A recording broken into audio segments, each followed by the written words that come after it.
Hello, welcome to Local Matters. My name is Vicki Evans. For the past 30 years, physicians and healthcare experts have banded together to educate the public, policymakers, and engage community action about the health impacts of climate change, nuclear weapons, and coal and nuclear power plants. The Arizona chapter of Physicians for Social Responsibility will soon be hosting a two-day conference here in Tucson called Climate Smart Southwest. So please join me in welcoming Dr. Greg Garfin. Thank you for being here. He's an assistant professor and assistant extension specialist in climate, natural resources, and policy at the University of Arizona School of Natural Resources and the Environment. And then we also welcome Dr. Ivy Schwartz, and she's worked in primary care, preventative medicine, and addiction medicine, as well as with the medically underserved populations living in poverty. Again, thank you both so much for being here. So, Greg, start with you. And Ivy, you're next. Same question to both of you, okay? Tell us about your work and how you became involved in climate study and work. Yeah, so when I was an undergraduate student at the University of Massachusetts, I took a climatology class. I was in the geography department, and I got really interested in paleoclimate, looking back at past climate variations and how those intersected with society, and looking at, you know, the droughts of the past and the floods of the past and things like that. And when I came to the University of Arizona to do my PhD, I continued in that vein, working with tree rings. And in recent years, I've been working primarily with a project called the Climate Assessment for the Southwest. And that takes all of that very esoteric stuff, and we work with people to come up with solutions that require climate information. All right. And did that assessment include the question, you know, is there global warming or not? Yeah, so the assessment, it's a project. It's a long-term project. But I think you're probably thinking of a book that just came out called Assessment of Climate Change in the Southwest, which directly addresses that question about climate change, how it impacts our region. All right. And Dr. Schwartz, Ivy, what about you? How did you get involved in, you know, with Physicians for Social Responsibility and the climate aspect? Well, when I moved to Arizona, I fell in love with the desert, so I was immediately hooked I'm in terms one of the those natural too. world. And the work that I've done has been in underserved populations for the most part, which included in Tucson, on the San Carlos Indian Reservation, various places. And learning more about climate change and extremes of weather and how it affects the natural world, how it affects individuals' health and community health was kind of a logical fit, I think, in terms of the things that I've been interested in the work that I've done. Right. And another aspect of it is that one of the subtopics in our conference relates to food sustainability and food security. And I'm a gardener, I'm an avid gardener, and I've noticed that it's getting more difficult gardening here. So I've been wondering, well, what's going on and why is this happening, and talking with people. And so I have kind of a divergence of a number of different interests that come together.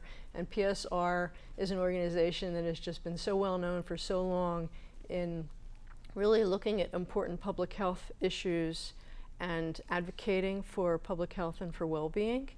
And it's just a logical fit to be involved. Right. Yes. And so, Greg, what are some of the expectations for our changing climate in the Southwest? Yeah, well, in a nutshell, hotter, drier, and more extreme. So, Extreme cold in the winter, extreme well, drought, extreme less, rain. Less extreme cold in the winter, Okay. but by and large, the coldest cold temperatures, we'll probably still get those. We'll just have fewer cold days, but it's the hot extremes that we're probably most concerned about.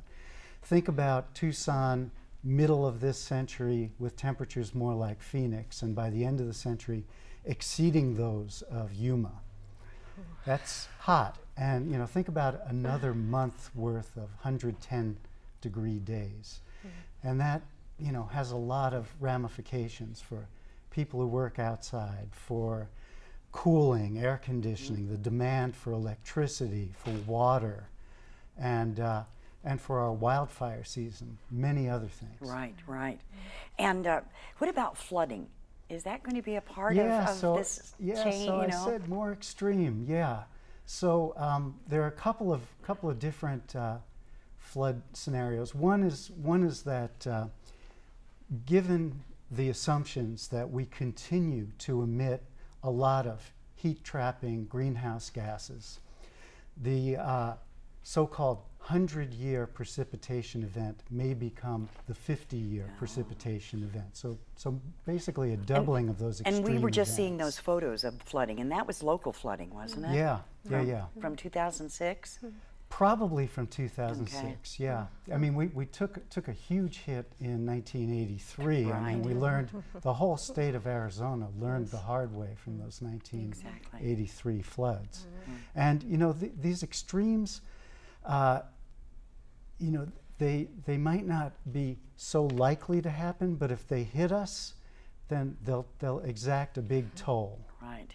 It's kind of like our Hurricane Sandy, you know, you don't expect it, it may not, you know, but Right. boom. But if we're not prepared for it, then we're really going to be hurting. I So think the go ahead. preparation is really the important part. And one of the reasons for the conference is to really start to build that adaptability, that resiliency in the community, because climate change is here. We all know what it's like living through more and more hot days. And it really has a significant impact on health. And in lots of different ways. I mean, there's the kind of the basic, when it's really, really hot, everybody's stressed out and irritable, and imagine being in a traffic jam when it's 110 degrees. And people Much with- worse than when people it's with 70, conditions, of course. You know, health conditions, Sure, they're but affected. yeah, more vulnerable than others. populations, vulnerable groups, for instance, children about under 6 or so, folks over 65, used to say elderly, but I don't say that anymore for over 65. People with underlying medical problems like heart disease, lung disease, smokers, people with asthma, a lot more dust in the air, Right. smoke from forest fires in the air. So then talk about the program, your event then. Is that will be addressed, it's a 2-day event, Climate Smart Southwest. Right. And tell us about the program. I understand you have great co-sponsors and experts talking. Yes, we do. Did you want to talk about the folks speaking at the plenary, or should I do that? Well, I'll talk a little bit about the folks in the plenary. We've got a number of different experts coming in, both locally from U of A campus, but also bringing in some internationally renowned public health experts who've worked for a long time on climate change. Dr. Christy Eby, who's at Stanford University, and George Luber with the Centers for Disease Control. These are, in that world, these are the superstars. Right. And then just to balance that out, I wanted to make sure that we let your listeners know that this is not supposed to be a professional medical conference. Right. That the morning will have an overview on climate change, what's happening currently, how it relates to specifically the Southwest, engaging and community. also health. But the afternoon will really be focusing on particular problems like food security and underserved populations and border issues and education I just want to make, for I want to kids. get something in. I want to get the event info in, Yeah, all there right? you go, Yeah. So there you go. this is You a do. wonderful event, and here's when and where, and how When you and can where. how you can sign up. So it is sponsored by Physicians for Social Responsibility, Climate Smart Southwest. Friday, it begins Friday, September 20th, 7 to 8 p.m. And a free talk by Eric, am I saying that right? Kleinenberg? Kleinenberg. Kleinenberg. And this will be at TEP Unisource Building downtown at 88 East Broadway.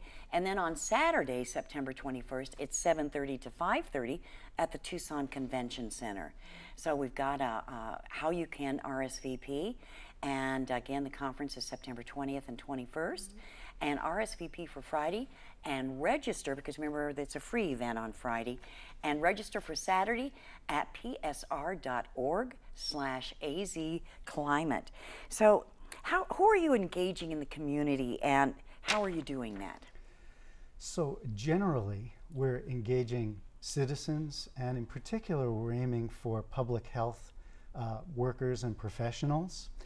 And again, you know, we want this to be a dialogue that spurs some planning and some action about preparing for climate change and preparing for things that individuals and organizations can do. Right. Right. I think that's such an important point. We really want to mobilize community leaders as much as possible. The outcome of the conference, we hope, will be a set of strategic plans, essentially, in the various areas that the workshops will be focusing on, because we want this to be very action-oriented. When we're done the weekend, we want to be able to say, okay, this is the input we got from all these divergent communities. These are ideas about how to go forward. Now, how do we want to do this? And that's one of the reasons. That's one of the ways it's really different from a similar conference about 4 years ago that was really focused on medical professionals. This is really focused on action by the community to move forward, to focus on adaptation, to focus on resiliency, to empower people, and to get folks involved. Because if we don't all work together to take a look at this, we're really not going to be able to solve some of these problems and really have a healthy community, a community of well-being. And that's what we hope that Tucson will continue to be for people. Right. So, and go ahead, Greg. Yeah, and we have great co-sponsors. The County Department of Public Health, the city has given an endorsement of this. We've got several non-governmental environmental organizations and many others. I'm sure you know the full list. I'm sure you've got Well, them and memorized. I understand there's some national We have too. about 35 or great, 40 great. co-sponsors now, and they include nonprofit organizations like the Community Food Bank and a number of the other Great, organizations great. that you mentioned. Well, we're really trying to reach out to It's Pima huge Community outreach. College, to some of the medical institutions like Carondelet is involved, TMC is involved, Great. Del Rio Health Center Great. is involved. So how can folks, and we don't have much time, unfortunately this has gone really fast. How can folks in our southern Arizona and other communities get involved With the conference. with the conference? Oh, yeah. Yeah, with the conference. Right. Well, yeah, the key thing here is register for the conference. Do you need volunteers for this conference? I suspect there's always room for Yeah, volunteers. yeah. there's- And we hope that students will be involved as well. That's very, very important. As they say, you know, young people are the hope of the future, and we want to reach out to students. We have people coming from Sonora to be involved. We have folks coming from the various tribes in Arizona are going to be coming. So we really hope that it'll be a very diverse group. But take a look at the website, get more information about the conference, come to the conference, go to Eric Kleinenberg's talk, which is free and open to the public. In addition, on Friday, we're having tours that people again have to sign up for to look at some of the already functioning, existing projects in the community around sustainability and adaptation. Wow. So Yeah. people can go to various places in this area and see what's already going on, which I think will be really Yeah, it's inspiring very as well. hands-on, and RSVP, get involved. Okay. This is a tremendous opportunity for the community. I want to give this information one more time so that you have it and can attend this conference. And again, Physicians for Social Responsibility, Climate Smart Southwest, Friday and Saturday, September 20th and 21st. And again, this free public talk, 7 to 8 p.m. on Friday by Eric Kleinenberg, TEP Unisource Building. That's right downtown, 80 East Broadway. And Saturday, September 21st, 7:30 to 5:30 p.m. at 7:30 a.m. to 5:30 p.m. Tucson Convention Center. And you can find out more, RSVP to volunteer and to attend at psr.org/azclimate. And we are out of time, and I can't thank you enough. And it sounds really, really beneficial and interesting, and just we need to know about our area. And we think it'll be really fun too. And fun. Don't forget that. So thank you again both so very, very much. Thank you Thank very you, much for Vicki. having us.